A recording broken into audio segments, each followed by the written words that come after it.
Hey guys, it's Makuma. I wanted to show you a couple things. First is this new Mysetic spore that I built. I think it's pretty good. I gave in finally to the pressure to make a smaller one, and I read the Grand Tournament rules, and I decided if I ever wanted to go to a Grand Tournament, I needed a much smaller model because of the way that they lay out their rules for Mysetic spores, which I think is kind of silly. I mean, it's restrictive on something that doesn't even have a model yet, and the way that they decided to do it was kind of weird, but you know, you can't argue with those tournament guys. They'll just tell you to get out if you argue too much, so I decided to go ahead and make another one. I think this one looks a lot better. It's definitely got a lot more going on. I did these like peeling leaf or like skin flaps, I guess, and I used this part that you got from the Battle from a Crag box set. And then here, this is just paper mache made out of toilet paper and glue and water. And this is expanding foam on the bottom. It's got some green stuff to hold it all together. Add a little bit of these little like slime details and these like little tendrils, which I imagine could be the ripper tentacles. And I usually use spore cysts on my Mysetic spores, so I guess they could all shoot out of here the same way that the little guys jumping out would. And I don't really put like venom cannons or anything like that on mine, so I think this will be okay. Yeah, I just wanted to show you guys real quick the difference in size between my old Mysetic spore and my new one. I don't know, I think they both look pretty good. I might just use these ones for terrain though. Anyway, oh, this is some of my terrain. This is my whole gaming table. Some of it, as you can see, is not painted. And then I got this church thing that I did with these little icicles on it. But yeah, I mean, I'm thinking about doing a tutorial on how to make these things. If you guys are interested in that, could you please give me some comments? Tell me what you think. It's not complicated. I mean, I'm sure anybody who's done modeling for a little while can figure out how I did it. It's not a big deal. But yeah, I'd like to start doing some tutorials, I guess. Alright guys, something I wanted to talk to everybody about is magnetization. Now, I don't magnetize everything, but I definitely magnetize things I think I'm going to be changing up. Now, I got my Hive Tyrant here, and he is completely magnetized. I mean, I got all of his weapon options magnetized, you know, because there's just so many good things you could put on him that I thought, just like my Crisis suits for my Tau, it would be really ridiculous just to have one weapons option stuck on him. Different lists call for different things. So what I wanted to do is encourage everybody to take advantage of this really easy to use technique. And all that it requires is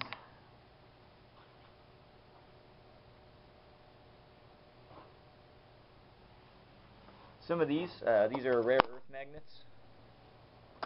I buy them usually on eBay, but you can buy them from other websites as well. I got all of these for about 60 bucks. And it turned out it's like 130 magnets or something like that. And so the way that I do this is I take a drill and I drill out a hole. Here you can see I drilled the holes right there on the sides and on the other side as well. These are 1/4-inch magnets, which is good for heavy things. And then depending on the weight of the object I'm going to magnetize to it, I might use different magnets. So for his Devourers, which I know look funny because they're the little ones, but I used little 16th-inch magnets. See how that works. And then for the bigger weapons, I don't know if you can see that. Yeah, I used 1/8 of an inch magnets, and that holds it just fine. And then for these big guys here, I had to go back to 1/4-inch, and I just used green stuff to fill in around the shoulder there. And I think it looks pretty good. Let me pull this off real quick. So, I mean, you really couldn't tell that there's a magnet stuck in there unless I, you know, pulled it off and showed it. And the reason I'm showing this is because I watch a lot of battle reports where people, you know, proxy lots of different weapons on their guys. And don't, trust me, I don't have any problem with proxying. It doesn't bother me at all. But I think that if people want to take their army to tournaments and, you know, they don't really like the loadout they have glued onto their guys, you know, it becomes a real problem. And this magnetization is so easy that there's no reason somebody shouldn't be doing it. I mean, everything can be magnetized. It's just a matter of, you know, how much time you really want to spend doing it. And it really doesn't take that long. It just takes a little bit of patience. It's really, really worth doing. It can save you a lot of money. I mean, I bet Games Workshop doesn't like magnetization because in the long run, you know, you're not gonna have to buy 6 hive tyrants, just one, and magnetize all its weapon options. But you know, I really like the hobby, and I really like doing things to save money, and so both of the magnetization was really up my alley.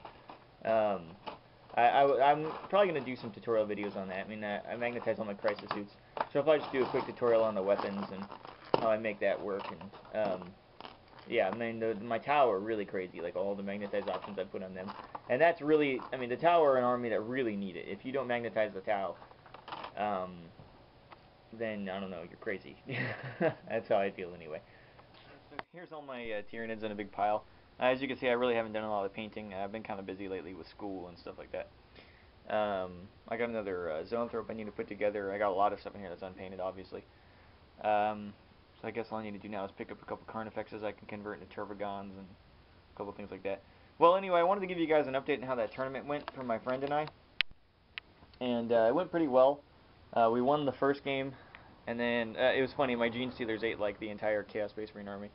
And then our second game was against like 90 orcs and a bunch of Space Wolves, and we just lost it. And I think that if I had used my Gene Stealers better, it would gone the other way for us. The problem was that they weren't allowing outflanking in any of the rules in the first 2 games, and that really hurt my Gene Stealers.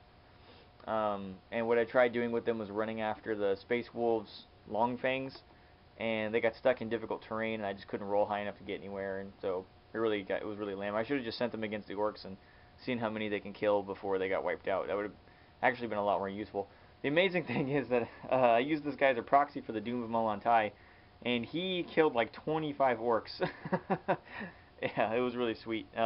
He even survived a round of combat with 30 boys in Gazgul Thraka, and yeah, that was pretty nice. I mean, almost turned the game around for us. And he did really good in the first game too, but in the third game he scattered off the table in his Mysetic spore, and then I rolled a 2 for the mishap, and you know, of course it means it's destroyed. But I mean, the stars of the game were definitely my Gene Stealers. We did a lot of, or the stars of the tournament, sorry, were definitely my Gene Stealers. I mean, they got a lot of kill points. They just wrecked face. It was pretty sweet.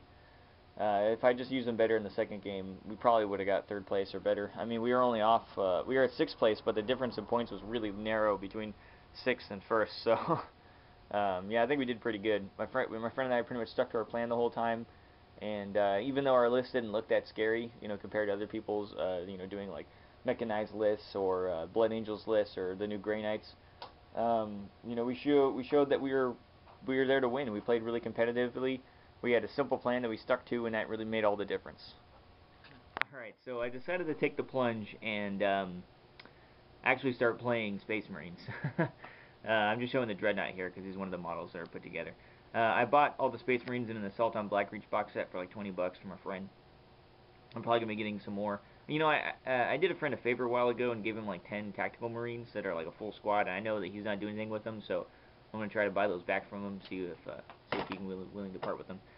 But, you know, I told myself I wouldn't do this. I told myself I wouldn't start playing Space Marines. But I read their codex, the new Space Marine codex, and I think it's an extremely good codex. I mean, it's really nimble. There's lots of different options. And the thing is that I never see those, like, half those options used in armies. Now, people might say, well, it's useless to use them. But that's really besides the point. I mean, the options are there. They should be used. And I found that one of the best things to win a game in Warhammer 40k is when people have no idea what you're doing. Like when you can bust out rules that they've never encountered before, you know, use weapons that they've never had to fight against before. That really makes a big difference. And there's so much stuff in the Space Marine Codex that I don't see used that I think that, you know, you can make a really, really nasty army with them. Luckily, when I bought these from a guy who already had it put together, but luckily these aren't, you know, glued in place, which I thought that was a score for me. I wouldn't have to go and chop them off and all that stuff. But, I mean, you don't really need to glue Dreadnought arms on anyway. Now, if you're asking me what chapter I want to play, I think I've already mentioned I want to do Codex Space Marines, and people are probably groaning and like, oh, they always lose and they're terrible.